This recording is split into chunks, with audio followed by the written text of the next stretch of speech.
የድርጊታቸውን ውጤት የድርጊት መንስኤ አድርገው ለማቅረብ ይሞክራሉ። ሃይፖቴቲካል አይደለም። በነገራችን ላይ ካሁን በፊት በሌሎችም እንደዛ ሆኗል። ከዚህ ቀደም እኮ ትግራይ ውስጥ በደረሰባቸው ነገር ምክንያት ወደ ሌላ ቦታ ሲሄዱ ወይ ሲሰደዱ ወይ አዲስ አበባ ሲሄዱ ኦር ሌላ ቦታ ሲሄዱ አዲስ አበባ የሄዱትን ሁሉ ለመከላከል ፈልጌ አይደለም። በነገራችን ላይ ግን በደረሰባቸው ነገር ምክንያት አዲስ አበባ ሲሄዱ አላልናችሁም ወይ እንዴ? ፈጠርከው እኮ ራስህ ውጤቱን እንዴት ኮዝ አድርገህ ታቀርባለህ መባል አለባቸው።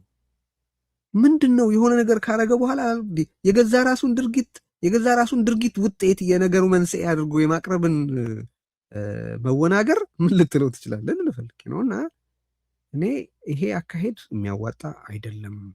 እንኳን ለትግራይ ህዝብ በኋላ አንድን ሰው ገደል ውስጥ ገባ ብለህ ልትከሰው ማለት ነው ከገፈተርከው በኋላ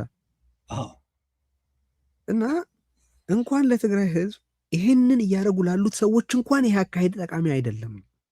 ሴኪሪቲያቸውን አያረጋግጥም። ከዚህ ቀደም የህወሓት መሪዎች አጥር የሆነው ህዝቡ ነው። 10 ሚሊዮን ብር ይሰጥሃል ባለስልጣን ከጠቆምክ ተብሎ ኖ ከ10 ሚሊዮን ይልቅ ክብሬ እና ነፃነቴ ይበልጣል ብሎ አንድ በረሃ የገባ ባለስልጣን እኮ ማለት በአክቹዋል በሆነ አመራር ውስጥ የነበረ ባለስልጣን እየሸሹ የነበሩትን ባለስልጣናት ነው የያዛቸው። የሰራዊት ጥበቃ ባልነበረበት ቦታ የነበሩትን ባለስልጣን ነው የያዛቸው። ያም እነሱም አክቲቭ ዲዩቲ ላይ የነበሩ አይደሉም። በትግራይ ጦርነት ወቅት እነ ስብሃትን እነ ሌሎችን ነው የያዟቸውና የገደሏቸው። በነገራችን ላይ አክቲቭ ዲዩቲ ላይ ያልነበሩትን ነው። በሰራዊት አመራር ላይ በፖለቲካ አመራር ላይ ነበር ስዩም መስፍንን እና አባይ ነፍሶን እና ሌሎችን ነው። አዲስ አበባ የነበሩ የተያዙ አሉ። መቀለ ራሳቸው እጃቸውን የሰጡ አሉ እንደነ ኸይርያ አይነቱ እና በተረፈ አክቲቭ ዲዩቲ ላይ ያልነበሩ ሰዎችን ነው የያዙት። ነበር አክቲቭ የፖለቲካና የውትድርና ስራ ላይ የነበሩትን ሰዎች መያዝ አልቻሉ። ምክንያት ህዝቡ አጥር ስለነበረላቸው ነው። ህዝቡ ስለማያውቅ ነው እንዴ? የት እንዳሉ ስለማያውቅ ነው። እንደዚህ አድርጎ ህዝብ ላይ መሳለቅ በኋላ እንኳን ለራሱ ለህዝቡ ይሄንን እያረጋችሁ ላላችሁ ሰዎች እንኳን የሚጠቅም አይደለም። ይሄን እያረጋችሁ ከቀጠላችሁ እንኳን 10 ሚሊዮን ኧረ ያለ ዋጋ ውሰድልን፣ እንደውም ስለወሰድካቸው እንከፍልሃለን ወደ ማለት ሁሉ ሊሻገር ይችላል ሰው። ሶ ቢ ኬርፉል። መሬት ላይ ያለው ስሜት ያ ነው። በነገራችን ላይ ቴዲ አሁን እንዴ እነሱም ተወያይተው አይተውት የህዝቡ ፍላጎት በተለይ ከጦርነት ጋር በተያያዘ አሁን ያደረጓቸው ውይይቶች በነገራችን ላይ እኛም እዚህ ሪዮት በተደጋጋሚ ያልነው ሸዊትም የተናገረው የትግራይ ህዝብ በተደራጀ መልኩ ራሱን ከጅምላ ቅጣት ከመጥፋት ራሱን ለመከላከል አይታገል አይደለም። ያ የሚያስችለው አቅም እያሳጣችሁት ነው። ከውስጥ ሆናችሁ እየገደላችሁት ነው። ያንን ኢሚኒቲውን እያሳጣችሁት ነው። ስለዚህ ይስተካከል። ካልሆነ ግን እናንተ እየመራችሁ አሁን በምትሄዱበት መንገድ ግን ህዝቡ ምሻይላችሁ ህዝቡም ወደ በእናንተ መሪነት የሚገኝ ድል እንደማይኖር እነግረዋለን። አሁን አንዱ ሸዊትን እንትን የሚሉት ወጣቱ እንዳይታገል ህዝቡ ድጋፍ እንዳያደርግ ቀስቅሷል የሚል ነው። አንድ እዚህ ላይ ቻሌንጅ መደረግ ያለበት እነዚህ ሰዎች ህዝቡ ከኛ ጎን ነው እያሉ ነው። ህዝቡ እኛን ነው የሚሰማውን እያሉ ነው። ሸዊት እንደዛ ቢል በቃ አንተ የፈለግከውን በል ህዝቡ ከኛ ጋር ነው አይሰማህም እኛን ነው የሚሰማው ብሎ ማለፍ ይችላል። መከራከር አድሚሽን ነው ባይዘ ህዝቡ ከነሱ ጋር እንደሌለ ያመኑ ነው። እዚህ ጋር ምን ልንፈልጌ ነው? ኢን ሪያሊቲ ህዝቡ ኮሌክቲቭ ፓኒሽመንት አይቀበልም። ለህልውናው ይታገላል። ምንም ጥያቄ የለውም። በሬዚስት ማድረግ ሁሌ በማንነቱና በህልውናው በተለይ ደግሞ በጅምላ ቅጣት ሲቃጣበት ራሱን ዲፈንድ የሚያደርግ ህዝብ ነው። ነገር ግን የቲፒኤልኤፎች ሮል ምንድን ነው? እዚህ ላይ አንድም የህዝቡን አቅም በማዳከም ህዝቡን እየቀጡ ላሉ ኃይሎች የተመቻቸ ሁኔታ መፍጠር ነው። ትግራይ ውስጥ ያሉ በቲፒኤልኤፍ ተጻራሪ በሀሳብም በፖለቲካ አደረጃጀትም ያሉ ሰዎች ደግሞ ይህንኑ ነው እየተቹ ያሉት። አንድ ሁለተኛ ህዝቡ ራሱ እንደገና ተመልሶ በተመሳሳይ አመራር ዋጋ መክፈል አይፈልግም። ስለዚህ ይህ አመራር መስተካከል አለበት የሚል ጥያቄ ነው እየተነሳ ያለው።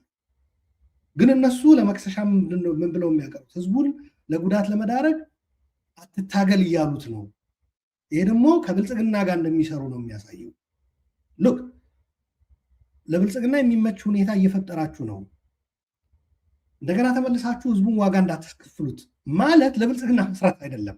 ኢንፋክት ከነሱ ባለፈ በበለጠ በብልጽግና ተቃራኒ መቆም ነው።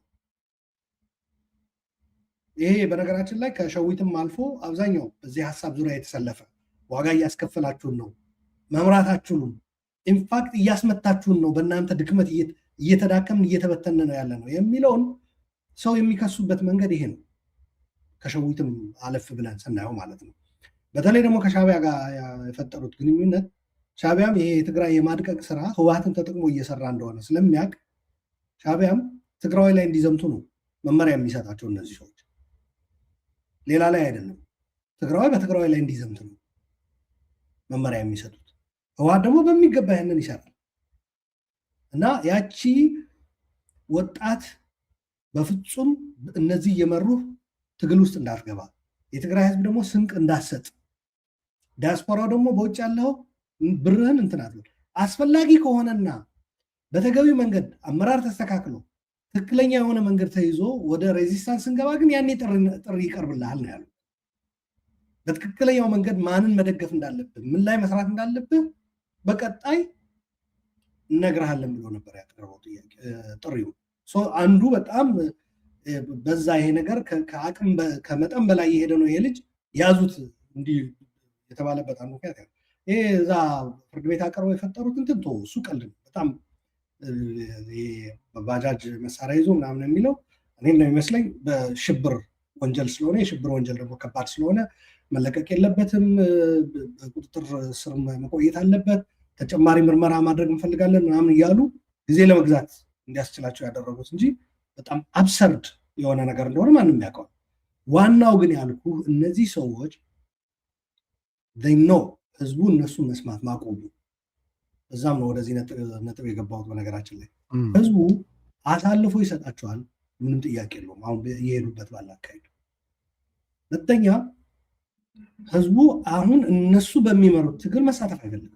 ኢንፋክት የትግራይ የትግል ራስን የመከላከል ህልውናን የማስቀጠል አቅም ከውስጥ ሆነው እየገደሉ ያሉበት አንዱ ምክንያት ብለን እኛ በተደጋጋሚ እዚህ መድረክ ላይ የምንወቅሰው ይሄ ተግባራቸው አሁን እየሄዱበት ባለ መንገድ የህዝቡ ራሱን የመከላከልና ህልውናውን የማስቀጠል አቅም የሚያዳክም ነው። ከውስጥ ከውጭ አይደለም፣ ከውስጥ። ይሄ ደግሞ ለውጭ እንደ ብልጽግና ላሉ ጸረ ትግራይ የሆኑ ኃይሎች የተደላደለና የተመቻቸ ሁኔታ እየፈጠረ ነው ነው እነ ሸዊትም ይህንኑ ነው እየሞገቱ ያሉት። ይህ መሞገት ብልጽግና ያስሉ ኢንፋክት በከበደ ደረጃ በብልጽግና ተቃራኒ መቆም ነው። ብዙ ህዋቶች የማይገባቸው ደጋፊዎቻቸው እነዚህ በተለይ በውጭ ያሉት ህግ እየተከበረ ነው፣ በህግ መታየት ያለበት ነገር በህግ ይታያል፣ ለምንድን ነው ምናምን የሚሉት ነገር እኔ ለእነሱ ያለኝ መልስ ህግ እየተከበረ ነው ብሎ የጸጥታና ሰላም ቢሮ የሚባለው ያወጣው መግለጫ አንብቡት ነው የምላቸው። እና ከሚኖሩበት ሀገር የፕሪዘምፕሽን ኦፍ ኢኖሰንስ አንድ ሰው በህግ ፊት ቀርቦ በማስረጃ እስካልተረጋገጠ ድረስ ወንጀለኝነቱ ንጹህ ሰው ነው የሚለው።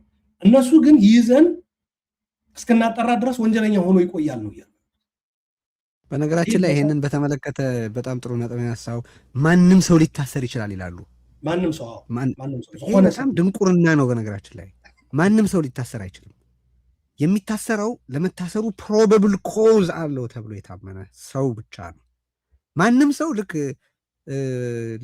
ለአቅመ ሔዋን ለአቅመ አዳም እንደሚደርሰው በህወሓታውያን እይታ ማንም ሰው ለመታሰር ብቁ ነው የሚሉት አስተያየት አለ። ኖ ፕሮባብል ኮዝ አለው ወይ ለማሰር። ከዛ ደግሞ እሱ በሂደት የህግ ተገቢ ሂደት አለው። ዝም ብለህ ማንንም ሰው እንደ በግ እያነሳህ ማሰር አትችልም። ይሄንን ሲጽፉ እንኳን ምን አይነት አንድምታ እንደሚኖረው እንኳን አይገነዘቡም። ኖ ማንም ሰው ለመታሰር ብቁ አይደለም። እንደዛ ከሆነ ማንም የፈለገውን ሰው ሄዶ የህይወት እየኖረ ያለውን ሰው ዝም ብሎ ሄዶ ብድግ አድርጎ ማሰር ይችላል ማለት ነው። እና እኔ አሁን አንዳንድ ሪቪሊንግ ናቸው ልልህ ነው የሚጽፏቸው ራሳቸው የሚጽፏቸው ነገሮች፣ ግን ሌላም ራሳቸውን የሚገልጡባቸው ነጥቦች አሉ። ቀጥልና እኔ አጠቃላይ እሱን ነው ልገልጽልህ። በዛ ማዕቀፍ ነው ያየሁት የሻቢያ ኢንፍሉዌንስ። እንደገና ደግሞ ትግራዋይ አሁን እየመጣበት ያለ አደጋ ተረድቶ የአደጋው ከባድነት ተረድቶ መሰባሰብን የሚጠይቅ ሁኔታ እንደሆነ የትግራይ ምርጥ አቅሞች ተሰባስበው ይህንን እየመጣ ያለ አደጋ የህልውና አደጋ እንዴት መመከት እንዳለባቸው መምከርና ወደ አንድ መምጣት ያስፈልጋል እያለ ፍቱንና ሁነኛ የሆነ መፍትሄ መድኃኒት ሰጀስት እያደረገ ባለበት ሰዓት ህወሓቶች ይህንን አቅም እየገደሉ ኢንፋክት ያ የሚላቸው ሰው የሚከሱበት መንገድ ከብልጽግና ጋር በማያያዝ ብልጽግናን ለመገዳደር የተሻለ አቅም በዚህ ነው የሚገኘው ብሎ የሚጠቁምን ሰው ከብልጽግና ጋር በማያያዝ በመክሰስ ህወሓቶች በበለጠ ለብልጽግና መቼ የሆነ ሁኔታ እየፈጠሩ መሆናቸውን የሚያጋልጣቸው ሰው ነው እያሰሩበት ያሉት። ነው ይህን ውይይት ለመጠቅለል ማንሳት የምፈልገው ነገር ምን መሰለህ ህወሓት የሚሰራቸውን ነገሮች ልብ ብለን ካየናቸው ኦኬ ፖለቲካሊ የተለዩ ድምፆችን ሁሉ በማሰር ብልጽግናን በመቃወም ስም ለብልጽግና እየሰሩ ነው። ቅድም እንደጠቀስከው አንድ በህግ ረገድ የተያዘ አንስታ ነበር ልበልቴዲ ማለት ከዚህ በላይ ለብልጽግና መስራት የለም። አዎ ብልጽግና የሚፈልገው የሆነ መመሪያ ጽፎላቸው እኮ የትግራይን አንድነት ለመበተን እነዚህ ተግባራት መፈጸም አለባቸው ብሎ ትእዛዝ የሰጣቸው ነው የሚመስሉት። በነገራችን ላይ እያንዳንዱ ድርጊታቸው ብልጽግና ቢሰራለት ይወደው የነበረውን ነገር ነው የሚሰሩት። ብልጽግና የሚፈልገው የትግራይን ሬዚስት የማድረግ አቅም መበተን ነው። ይህን ለማድረግ የሚያስችል ግብና ዝርዝር መመሪያ አውጥቶ የሰጣቸው እስኪመስል ድረስ ነው ያንን የሚያደርጉ። ፖለቲካሊ ይህን እያደረጉ ነው። አንድ ሁለተኛ እነሱ በህግ አይገዙም፣ ግን ህግን የነሱ ባሪያ አድርገው ይቆጥራሉ። እነሱ በፈለጉት ጊዜ የሚጠቀሙበት አድርገው ይቆጥራሉ። ህግ የማያከብሩ ህግ ጠቃሾች ናቸው። የትግራይን ደህንነት አደጋ ላይ የሚጥል ተግባር እየፈጸሙ የትግራይን ደህንነት እያስጠበቅን ነው ብለው ይናገራሉ። ከትግራይ ደህንነት አንጻርም ካየኸው ስትሪክትሊ ሴኪሪቲን አሁን ለምሳሌ ሸዊት በሰላም ማለት መቀለ ላይ እየኖረ ሚዲያ ከፍቶ ሀሳብ እየሰጠ ምን እያለ በባጃጅ 69 ክላሽ ምናምን ቦምብ እንደዚህ ምናምን ያጓጉዝ ከነበረ እያሉ ያሉት ታዲያ የክትትል መረባቸው የመጨረሻ የሾቀ ነው ማለት ነው። አንድ ሰው መቀለ ቁጭ ብሎ ሀሳብ በሚዲያ እየሰጠ እንደ ማንኛውም ሰው እነዛን